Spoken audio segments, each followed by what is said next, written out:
जायफोर आइजोआ जोंनि UPPL दोलोआव थोंजों बिबान गैयामोन बिथांमोनखौ लानानै जोङो 100 आइजोनि राजखान्थियारि मोनसे हाबाफारि एबा मेल जोङो लादोंमोन।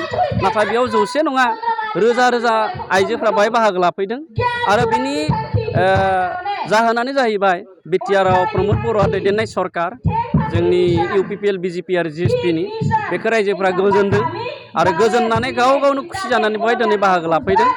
बिटिआरनि माखासे आसनिफ्रा गामि गामि सहैबाय, बिटिआरनि माखासे आसनिफ्रा न'खर न'खर सहैबाय, जायनि थाखाय दिनै बिटिआरनि सरकारखौ गोजोनदों आरो गोजोननानै सरकारखौ गोलाव बोसोर बिथांमोन लाखिनायनि सार्थआव दिनै बाहाय रोजा रोजा आइजोफ्रा बाहाय बाहागो लाफैदों। जोङो बे मेलाव आइजोफोरनि थाखाय जोंनि सरकारा मा मा खामानि मावदों, मा मा खामानि मावगोन बिनि सोमोन्दै जोङो आइजोफोरनो रोखायै बुंनानै होदों आरो बिथांमोना गोजोनदों आरो आं मिजिंथिदों जोंनि समाजाव आइजो माहारिया बेबायदि राजखान्थियारि सांग्रांथि फैयोब्ला समाजारि बिथिङाव बिदि सांग्रांथि फैयोब्ला निस्सय जोंनि ओनसोला जोंनि बिटिआर ओनसोला जौगागोन, जोंनि हारिया जौगालांगोन। बारग' माने बिटिसिनि डेपुटि चिफ बरगयारिया बुंदों जे UPPL नि माने दैमानि माथावरिया दायो बायफ्लेबाय बिदि होननानै बुंदों। बे बेलायाव बिथांमोननि बियो सानखांथिसो, बिथांमोननि राजखान्थि दोलोआ गावनो दिखारा जानानै दङ।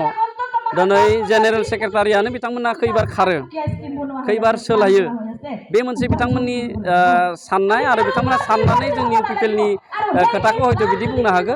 नाथाय दिनै बिथांमोना जेसेबांखिनि हाबाफारि लाया मानो रायजोफोरा बिथांमोननि साननाय, बिथांमोननि मावनाय दांनाय बेखौ जिहेथु 17 बोसोर मोनखाबाय, दा बे 17 बोसोर रोंगौथि मोननायनि उनाव बिथांमोननि सानखांथिखौ मोन्दांथि मोननायनि उनाव बिथांमोनजों रावबो थाङा। बिथांमोनजों सासे सानै जायफोरा खामानि मावगासिनो दङ बिथांमोननि दोलोनिनोखा। दा बेखायनो जोंनि UPPL दोलोआ दिनै गोग्गोमैनो दङ। दिनै जोङो मोनफ्रोमबो समस्थियाव जों खामानि मावगासिनो दङ।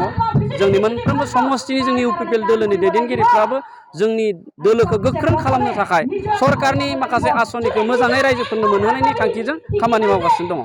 दिनैसिम थारमाने दायो स्पर्ट्सनि जौगाहोनायनि थाखाय जिहेतु नोंथांमोना जोबोद माने हाबाफारि लादों। बे हाबाफारियाव नाथाय माब्लाबा बै जायखि साब डिभिजन लेभेलनि मावख'गिरि होनांगोन बे बेलायाव माबायदि आवगायदों? बे बेलायाव बिटिआर सरकारनिफ्राय गेलेमु बिथिंखौ गोसो होनानै खामानि मावनायनि खाबुखौ होनायनि थाखाय आङो जोंनि बिटिआरनि चिफ प्रमद बर' बिथांखौ रोजा रोजा साबायखर जासिगोन। गेलेनायखौबो सोलोंथाइजों लोगोसे बा सोलोंथाइनि बिफान बायदिनो मोनसे गाहाय बिफान हिसाबै गनायथि होनानै गेलेनायनि बिथिंखौ जौगाहोनो थाखाय गोबां खामानि मावदों। जोंहा स्पर्ट्स डेभेलपमेन्ट बर्ड दाबाय आरो बे स्पर्ट्स डेभेलपमेन्ट बर्डआ माखासे सोलो रनसायबाय, जाय सोलोखौ जों दिनै साब डिभिजन VCDC लेभेलसिम जोङो लाबोनानै जोंनि गेलेगिरिफोरखौ जौगाहोनायनि खामानिखौ जोङो मावनो नागिरदों। मोनफ्रोमबो समस्थियाव जोंहा बिर सिलागां बसुमतारिनि मुङै 5 कोटि रांनि स्टेडियाम जों बानायनायनि जोंहा DPR रेडि जाबाय आरो बेखौ जोङो नैबे दैज्लांनि सिगां बेनि खामानिखौ मावगोन। 100 जन जोंनि गेलेगिरि जायफ्रा गोबां गेलेबाय, मेडेल मोनबाय, बिथांमोनखौ 1 लाख रांखान्थि अनसुंथाइ होनानै बिथांमोनखौ आरोबाव गेलेनायाव जौगाखांहोनो थाखाय जोङो राहा लानाय जादों। साब डिभिजन लेभेलाव जायफ्रा सुपार डिभिजन लिगाव चेम्पियन जायो बिथांमोननो 5 लाख होनायनि थाखाय जोङो थांखि लादोंमोन आरो बेखौ जोङो थाबैनो होनाय जासिगोन। आरो जोंनि साब डिभिजन लेभेलाव डिस्ट्रिक्ट स्पर्ट्स एस'सिएसन थायो, बिथांमोनखौबो गेलेनायनि माखासे बिथिंखौ जौगाहोनो थाखाय 5 लाख जोंनिफ्राय रांखान्थि अनसुंथाइ होनाय जाबाय। बिटिआरनि चिफ प्रमद बर' बिथाङा 10 लाख होनायनि खोथा फोसावदों। जों गिबि किस्तियाव 5 लाख होगोन, बिनि उनाव 5 लाखखौ जोङो होगोन। दा बेखायनो बेबायदि जोङो जोंनि गेलेनायखौ जोङो जौगाहोनो थाखाय जोङो माखासे हाबाफारि जोङो रनसायदों। आइजोनि जे आसाम टीम जाना सेलेक्टेड जादों, जेरै उदांस्रि बर', मनालिसा बर', आं बिथांमोनखौ गिबियावनो कंग्रेसुलेसन जासिगोन आरो आसाम टीमा जाहाथे देरहासार जानानै फैयो आं बेखौबो मिजिंथिगोन। जिहेथु जोंनिफ्राय बिटिआर सरकारनिफ्राय स्पर्ट्स डिपार्टमेन्टआ रांखान्थि अनसुंथाइ होनायनि मोनसे राहा दङ जोंहा। जायफ्रा नेसनेल लेभेलाव गेलेबाय बिथांमोननो रांखान्थि अनसुंथाइ होनायनि जोंहा बोसोरै फान्ड थायो। बे फान्डनि गेजेरजों बिथांमोननो रांखान्थि अनसुंथाइखौ जोङो होनाय जागोन। नेसनेल गेम्सआव जायफोरा सना मेडेल, रुपा मेडेल बा ब्रन्ज मेडेल मोनो बिथांमोनखौ आसाम सरकारा दायो थिसननो थाखाय बिटिआर सरकारबो बेबायदि माबा एक्सन लादों। जोंहा पलिसियाव दङ, जोंबो 3% रिजार्भेसननि बाथ्राखौ जोङो पलिसियाव सोनाय जादों आरो बे पलिसिया एप्रुभ जायोब्ला जोंबो जोंनि गेलेगिरि जायफ्रा नेसनेल इन्टारनेसनेल लेभेलाव बान्था मोनबाय बिथांमोननि थाखायबो जोङो बे साख्रिखौ थिनानै दोननो हागोन। आरो आं फोथायो बे जोंनि गेलेगिरिफोरनि थाखाय जि 3% रिजार्भ एबा कटा बेयाव रावहाबो हेंथा थानाय नङा। बेखौ जों एसेम्ब्लियाव थाबैनो पास खालामनानै जोंनि गेलेगिरिफोरखौबो साख्रि थिसननायनि राहा बेखौ खालामनो हागोन होनना आंहा फोथायनाय दं।